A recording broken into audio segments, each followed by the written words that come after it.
اور اس عورت کے قریب جا کے اسے دیکھنے لگ گئے. پھر وہ بھی بیٹھ گئی, حضور بھی بیٹھ گئے. کہا میں بڑی حیران. وہ اسے دیکھ کے رونے لگ گئے, وہ آپ کو دیکھ کے رونے لگ گئی. میں نے کہا پتہ نہیں کیا ہوا, کیا خیر ہو؟ کہ میں نے ذہن پہ بوجھ ڈالا, مجھے رشتہ دار دور پار کی لگی نہیں, نہ میرے خاندان کی نہ حضور کے خاندان کی. میں نے کہا کون ہے؟ اللہ اکبر. عائشہ جلدی کھانا تیار کر, اس کے لیے لاؤ. کبھی میں نے لا کے کھانا رکھا. عائشہ دودھ بھی لے آ. عائشہ تیرے پاس کوئی فالتو کپڑے ہیں وہ بھی دے دے, اگر نہیں ہے تو میری نبوت والی چادر اس کی جھولی میں لا کے ڈال دے. عائشہ کوئی پیسے پوچھے ہیں کہ اتاق میں رکھے ہوں تو وہ بھی اس کو دے دے. اماں کہنے لگی میں سر پکڑ کے بیٹھ گئی, آج سے پہلے اتنا نوازا کسی کو نہیں. پھر وہ سارے کام سے فارغ ہوئی, اٹھی, حضور آگے بڑھے, پردہ ہٹایا, رخصت کیا. جہاں تک وہ جاتی رہی دیکھتے بھی رہے, روتے بھی رہے. کہ میں جہاں کھڑی تھی میں نے دل میں خیال کیا, میں نے کہا رات کو آئیں گے نا عشاء کے بعد, جب مجھے اپنی چرپائی پہ بٹھائیں گے پھر میں پوچھوں گی یہ کون تھی, ابھی نہیں میں پوچھتی.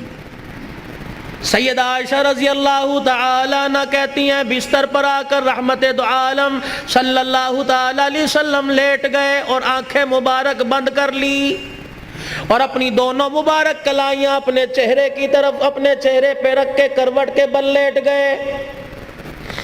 میں اپنے گھر کے کام کاج میں مصروف ہو گئی.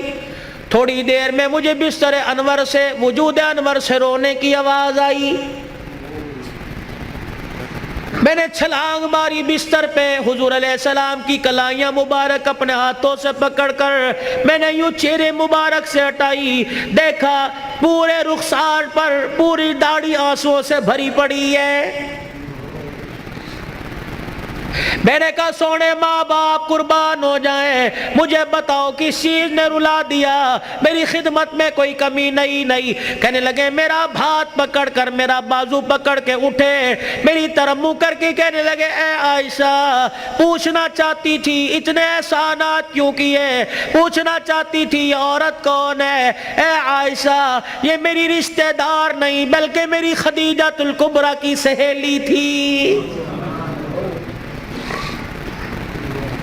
یہ کوئی میرے ماں کے خاندان کی نہیں, میرے ابے کے خاندان کی نہیں, میری خدیجہ الکبریٰ کی سہیلی تھی. کملی والے خدیجہ الکبریٰ کی سہیلی, اتنے لوازمات سے نوازا. فرمایا عائشہ تجھے کیا بتلاؤں, میری خدیجہ کی حیاتی میں جب بھی یہ میرے گھر آیا کرتی, جو میں نے اس کو دیا وہی میری خدیجہ الکبریٰ دیا کرتی. میں نے خدیجہ الکبریٰ کے لیے اچھی سہیلی کو وہ کچھ دیا جو خدیجہ دے, تاکہ قبر کے اندر خدیجہ کی روح ٹھنڈی ہو جائے. اور ذات ہے سب کچھ برداشت کرتی ہے لیکن سوکل کی التعریف برداشت نہیں کرتی. حضور کی گھر والی ہونے کے ساتھ ساتھ ایک عورت ہے منہ پھیر کے بیٹھ گئی. اے عائشہ بتا تجھے کیا ہوا, تو نے منہ کیوں پھیر لیا؟ ما یبکی کا یا عائشہ, تیری آنکھ میں آنسو کیوں آ گئے, کس چیز نے تجھے رلا دیا؟ سیدہ عائشہ حضور علیہ السلام کی طرف منہ کر کے کہنے لگی کملی والے جب بھی روتے ہو خدیجہ کو یاد کر کے روتے ہو, آنسو بہا بہا کے روتے ہو, اس کی جدائی میں اتنا روتے ہو کہ آدھے رہ جاتے ہو, غم سے نہ ڈالو کہ ہو جاتے ہو. کملی والے تیرے گھر میں حفصہ بھی آ گئی, تیرے گھر میں زینب بھی آ گئی, تیرے گھر کے اندر ام حبیبہ بھی آ گئی, ام سلمہ بھی آ گئی, میں عائشہ جیسی کواری عورت آ گئی. کملی والے ہمارا حسن و جمال اور خدمات دیکھ کر تجھے ابھی تیری خدیجہ کیوں نہیں بھولی ہے؟ جب بھی یاد کرتے ہو خدیجہ کو, جب بھی یاد کرتے ہو خدیجہ کو, ہماری خدمت میں کوئی کمی ہے؟